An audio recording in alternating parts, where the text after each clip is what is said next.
In honor of the Snyder Cut coming out, I figured it's as good a time as any to rank the Superman movies, and I'm reusing this shirt because it's the only DC superhero shirt I own right now.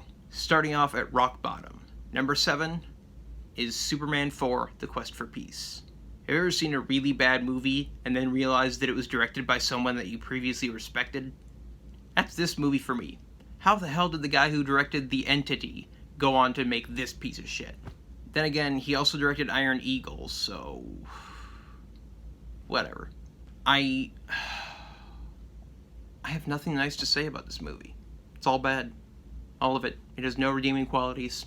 The cast does their best with what they're given, but what they're given doesn't really amount to much. This movie is half new crap and half crappy retreads of the previous movies. This movie's special effects somehow look worse than the effects in the original, which came out 9 years earlier.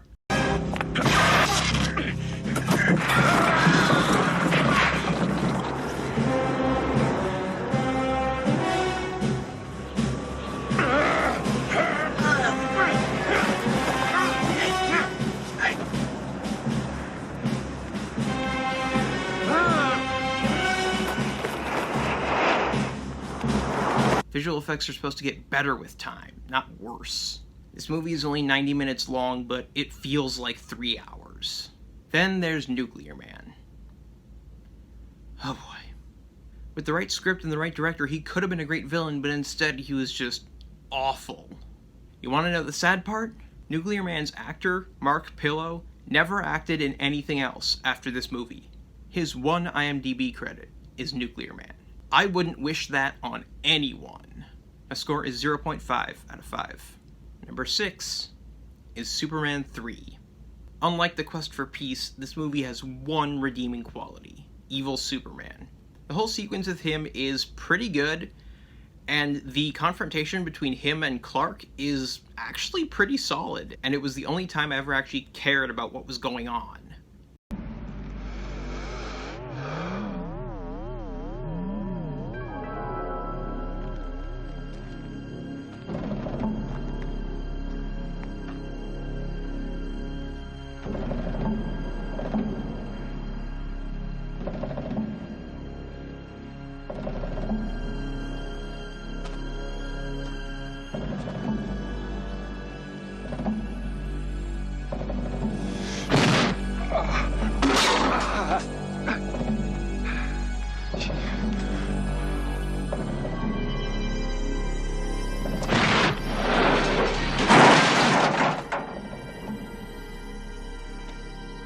The plot sucks, the writing sucks, the jokes suck, the action sucks, they wasted Richard Pryor.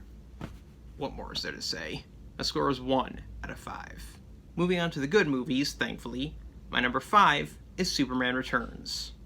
This one isn't really good enough to be great, and it's not bad enough to suck. It's a perfectly average Superman movie. Brandon Routh is pretty great as Superman. Kevin Spacey is good as Lex Luthor. The movie needed more action, but the action we do get is pretty awesome.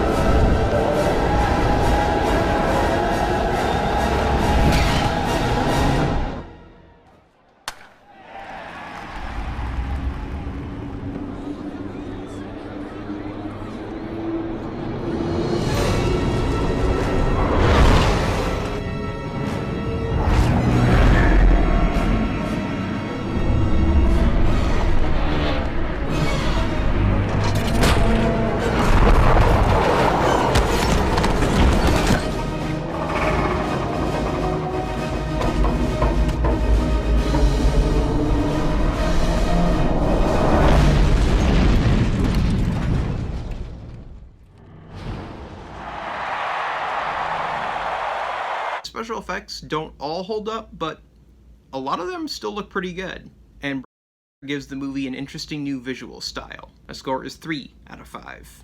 Number 4 is Batman v Superman: Dawn of Justice. As usual, I'm going off of the Ultimate Edition, not the theatrical cut. The casting in this movie is pretty on point. Henry Cavill is awesome, Batfleck is badass, and Gal Gadot is delightful. Amy Adams, Lawrence Fishburne, Jeremy Irons, and Holly Hunter are also good. The action in this movie is great, which is what I've come to expect from Zack Snyder. I've talked about the warehouse fight before, but the fight between Batman v Superman is also pretty awesome.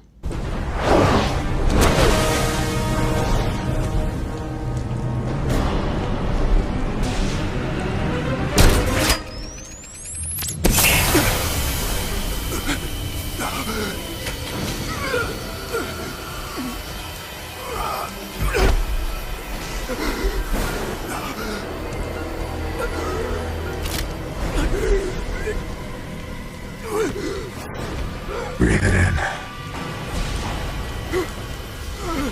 That's fear. You're not brave.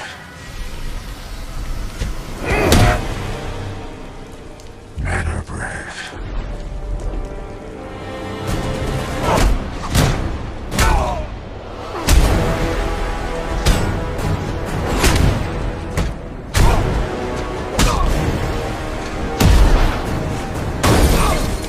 Visually speaking, this movie is gorgeous, and the musical score is excellent.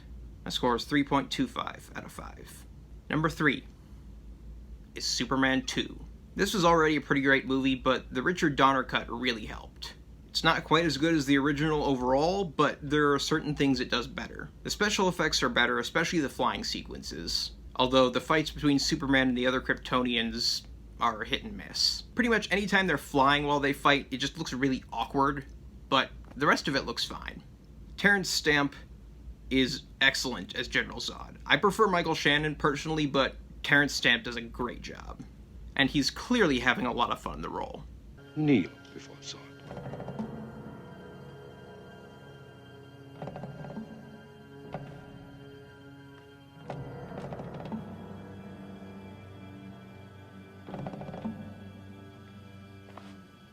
You are not the president. No one who leads so many could possibly kneel so quickly. I'm the man they're protecting. I'm the president. I'll kneel before you if it will save lives. It will. Starting with your own.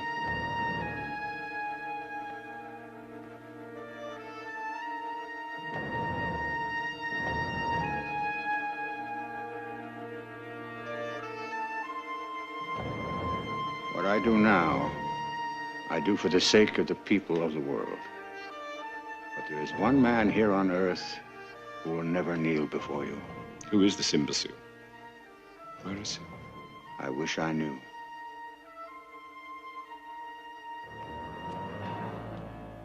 Oh, God. Zod. Probably my favorite part of the movie is the interactions between Zod, Ursa, and Non. They're a lot of fun to watch. My score is 3.8 out of 5. Number 2 is Man of Steel. Look, say what you will about Zack Snyder, he did something that one other, arguably better director failed to do. He launched the DCEU. Green Lantern was supposed to do that 2 years earlier, and that was directed by Martin freaking Campbell, the guy who gave us Mask of Zorro, GoldenEye, and Casino Royale. Henry Cavill finally gave us a buff Superman, and his performance is great too. I know some people don't like this portrayal because Superman has always valued life and he's always tried to avoid killing whenever possible. And yeah, absolutely. And this portrayal doesn't go against that. This is Superman who hadn't quite reached that point in his life yet. And when he gets there the hard way. He is forced to make a hard choice. If you love these people so much, you can mourn for them.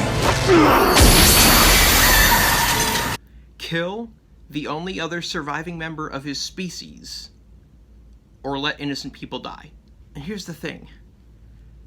Yeah, you could argue that maybe Superman had other options, but Zod had made it clear he was never going to stop. Don't do this! Stop!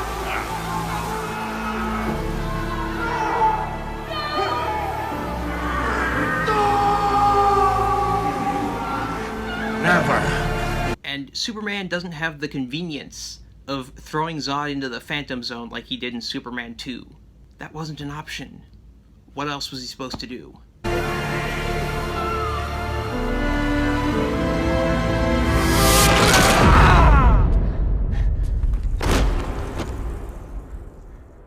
He really had no choice, but it clearly weighs on him.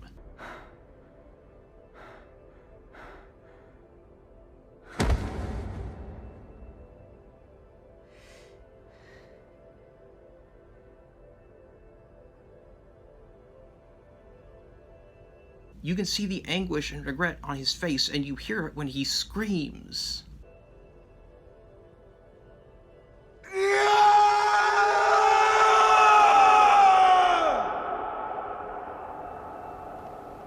Such a powerful moment. Anyway, the rest of the cast is solid. Amy Adams, Russell Crowe, and Lawrence Fishburne are all good. Kevin Costner and Diane Lane give us arguably the best live-action portrayal of Ma and Pa Kent. Michael Shannon as General Zod is one of the best DCEU villains, possibly the best, I'm not sure. And I hope I'm saying this right, Ansha Trow somehow manages to outshine him as Feora Ul. The action in this movie is visceral and exciting. The flying in this movie actually feels real. Superman's first flight is nothing short of epic. And also, Hans Zimmer's musical score in this movie is one of his best. My score is 3.9 out of 5. Finally, my number 1 is the original Superman. This movie is a classic for a reason. Sure, a lot of the special effects don't hold up, but this movie's 43 years old, so I'd be surprised if they did. The acting, writing, directing are all great. Christopher Reeves just perfectly embodies Superman and Clark Kent. Like, just everything. It's not just his appearance that changes when he switches back and forth, it's his everything. His posture, the way he carries himself. When he's Superman, he's confident, he's upright. When he's Clark Kent, he's more submissive, he's hunched over. It's night and day. It's not just the glasses, although the glasses certainly help. The musical score is legendary. I don't know if I like it more or less than Man of Steel's music, but it's great. What the hell's that? Easy, miss. I've got you. You've got me! Who's got you? I can't believe it. I just cannot believe it. He got her.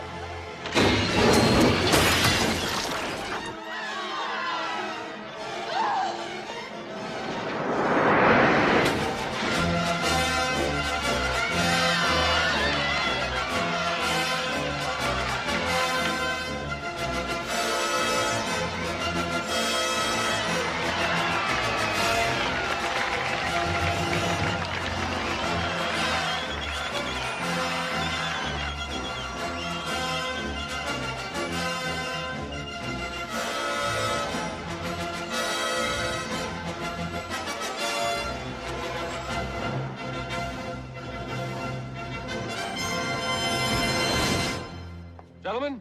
This movie's 43 years old. What more is there to say that hasn't been said already? My score is 4.75 out of 5. Hey everyone, let me know what you think. What's your ranking? I'm sure it's different than mine. Although who knows? Like and subscribe and all that. If you don't like the video, subscribe anyway so you can tell me how bad my other stuff is. That's all for today. Stay safe in these crazy times.